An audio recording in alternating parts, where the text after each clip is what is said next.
Before Meryl Williams, it's like, it's okay, you can be there, I'm comfortable where I was. But this time it's like, no, you can't be there all this time. You have to do something to lead or like move on further instead of being there. Yeah, so, and I've been quite vocal too after the Meryl Williams. So it's given me the confidence. So I can understand what the value of my real life, of my vision for the future, and then give me like openness, like I can accept other people, and then because of I can understand people, I can empower them. My confidence has just soared into another level, and I appreciate that because I can go off and, you know, talk about all these beautiful tools, not just talk about it and leave it on the shelf, but actually take it on board as a person and also as a leader and be able to do things better into the future. Being a women researcher, I have, at least we women have to face a lot of gender stereotypic mindset. We have to work with our male co-workers, and often we experience gender biases in our workplace as well, and the workplace is not quite gender friendly. So in that case, I have now I am confident enough to at least raise the voice against some sort of gender discrimination that we are facing in our workplace, and also influence other female scientists or female workers in my organization to raise our own voices so that we can have a gender-friendly working environment. The reason why ACIAR prioritises working with women and trying to work on gender equity is that we want to carve out opportunities and time for women to be able to cultivate their skills so that they can shine, and then they can go back to institutions in a supportive environment with the confidence and skills and abilities to really drive change within their institutions. Our overarching vision is to have a region where we have food security in place, and we use agricultural research as an approach to help us achieve that. We want to focus on women because we know that women have historically been left behind in some of these conversations. So in enabling spaces for women to really thrive, that enables us to really drive gender equity across the region.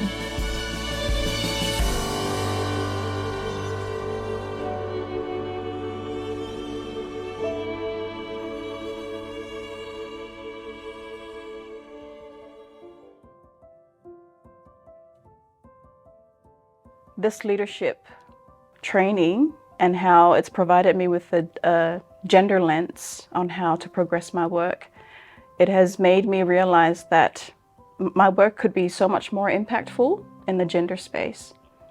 I can incorporate gender-related research questions into my work that could really mean impactful changes in the lives of the women farmers and the women vendors that we work with. And so that would be really, really valuable in the future.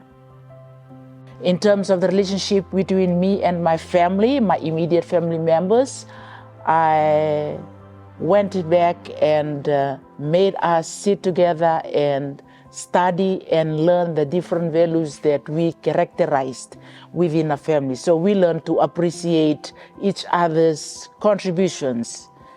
I sat down with my husband and I explained the motive behind the Meryl Williams Fellowship program in trying to bring equality between him being a male, leading our family, and me as a woman. So he understood and he accepted the way forward for us in terms of decision making, respecting my decisions when I bring about my ideas over family matters or over work matters.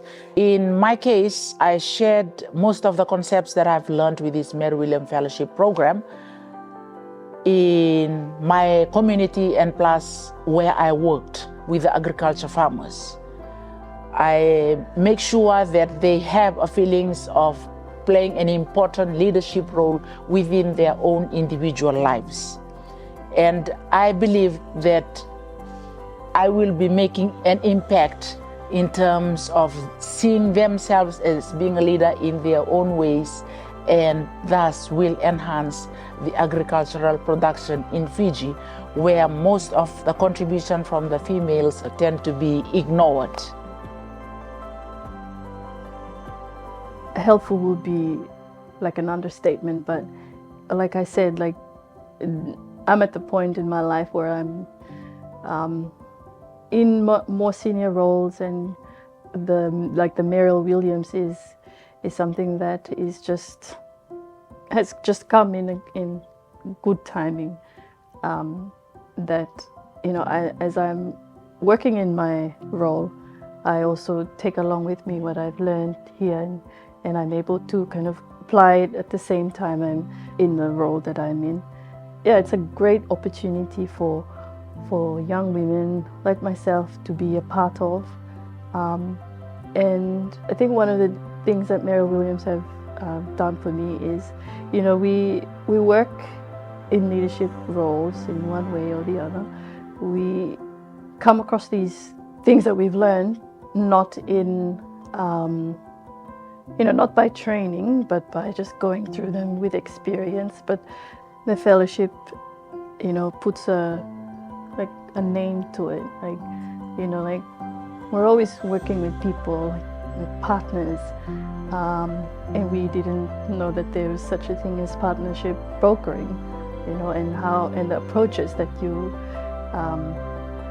take to work with partners and that sort of thing. So, you know, working in like a science environment, you need the sort of skills as well to help you with the social aspects of the kind of work that you do.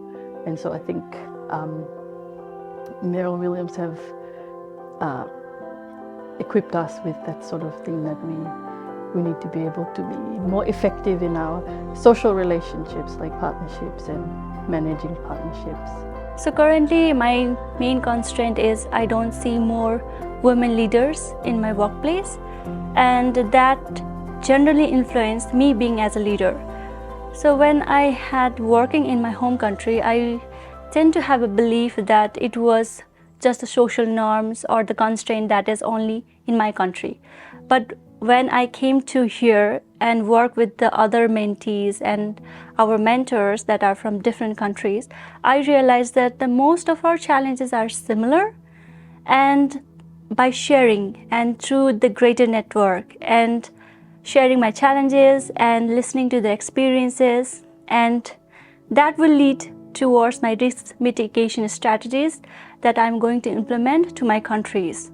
And one of the things that I really want to implement as a leader, because I'm a leader of my company, is the implementation of this strategic plan that is really situational. They call it situational leadership style. So it's about reflecting upon our own values and also giving equally respect to the other values through the DICS profile. So you know that what I am and what the other values are. So when you're working in a team, you're bringing everyone's values to one platform, but equally respecting and equally going and collaborating for the growth. It's been a lot of information, but it's been very useful and very helpful information. I keep saying, I wish I'd been part of this program sooner on in my career, but better late than never, right? It's been really exciting. I've learned so many new things around leadership, around values.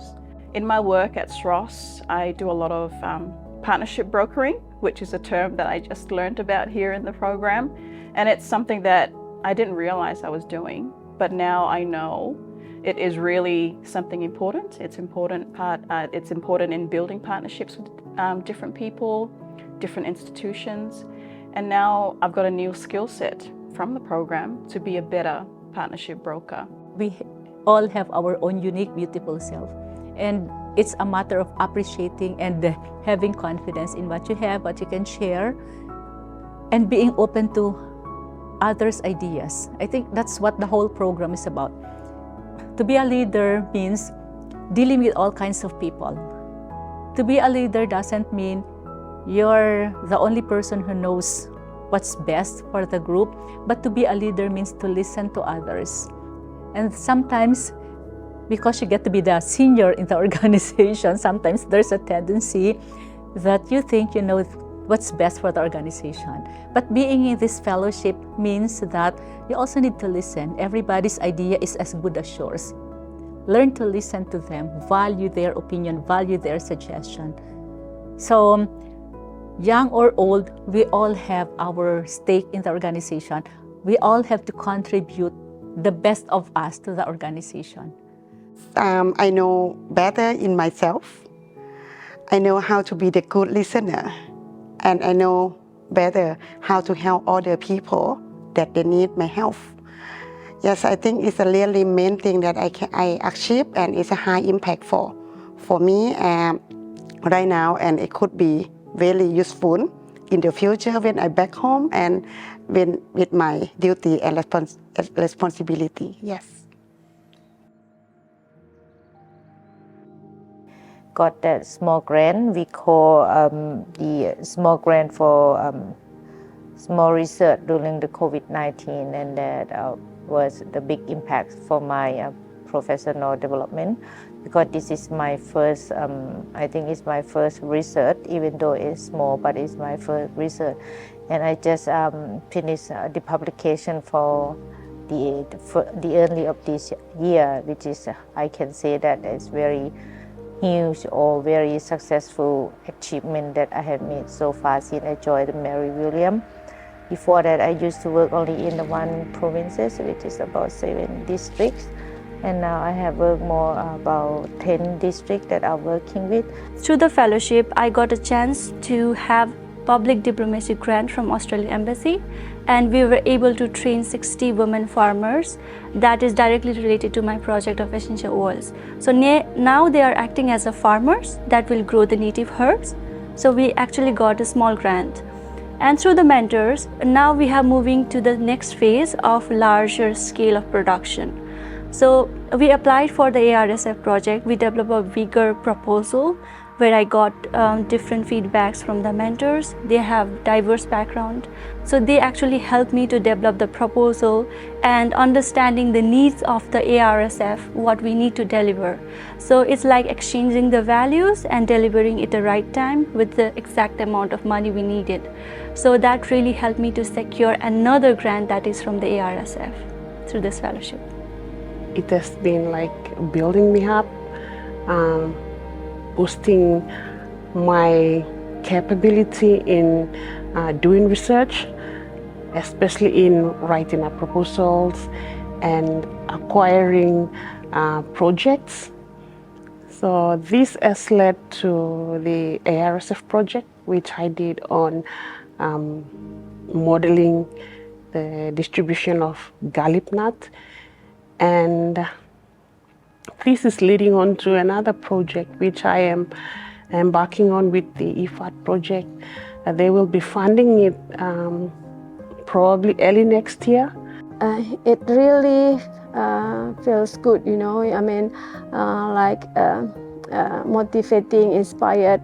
Other women start to asking about this program as well, and I really hope this program will be continued, because honestly in the beginning we are not really sure what is the target of this program.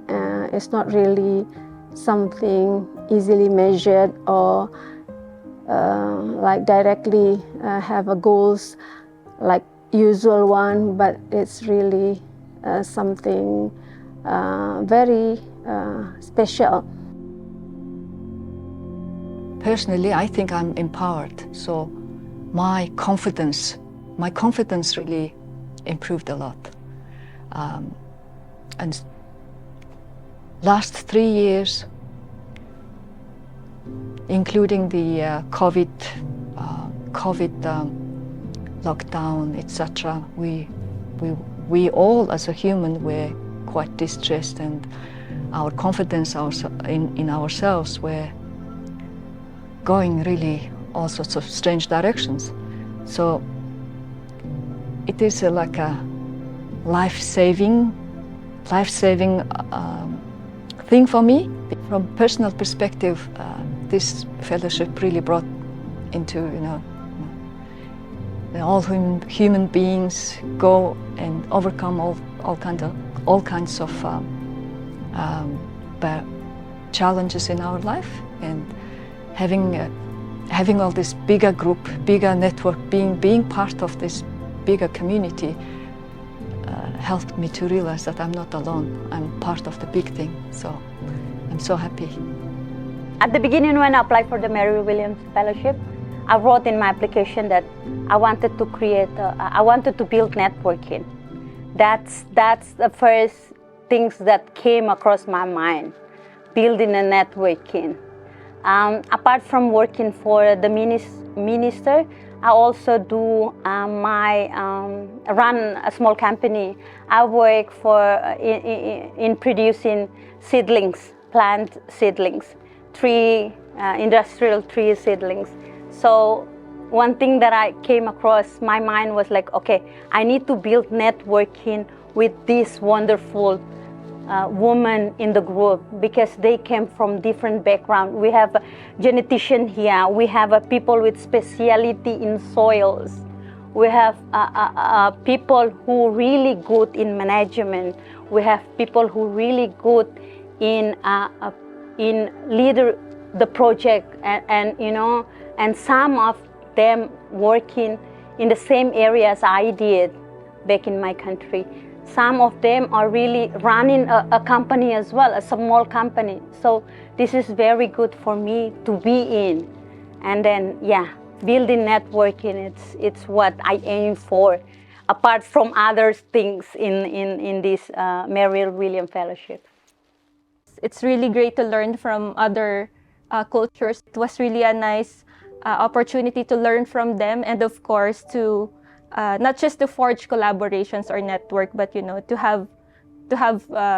gain friendship from all these really amazing women. Actually, everyone was just inspiring hearing their stories from Nepal and the Vanuatu, Solomon Islands, and also other countries such as the Mongolia.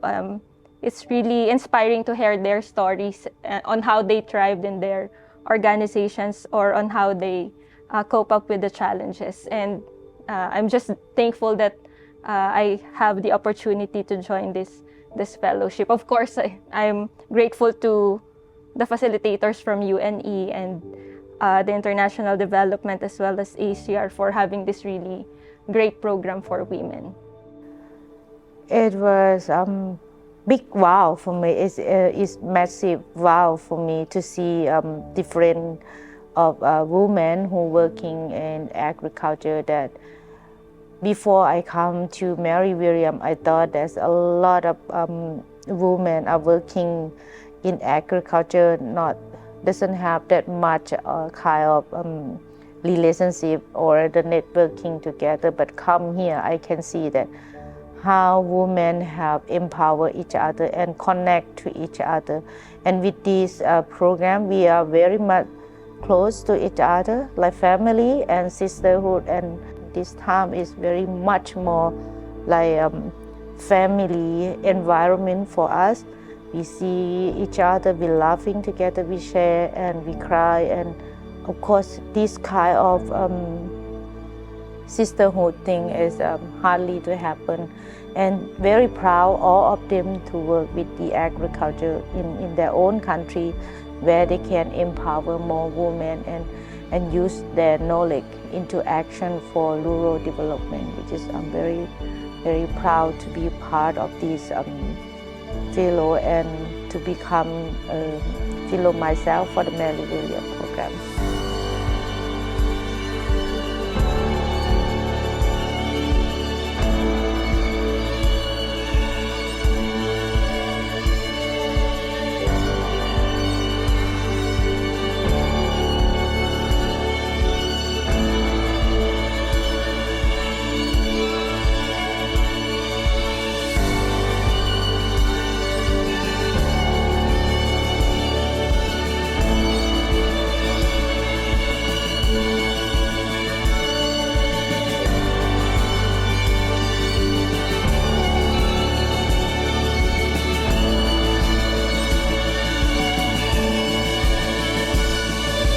This was a very short span of time, but the bond is very strong. Yeah.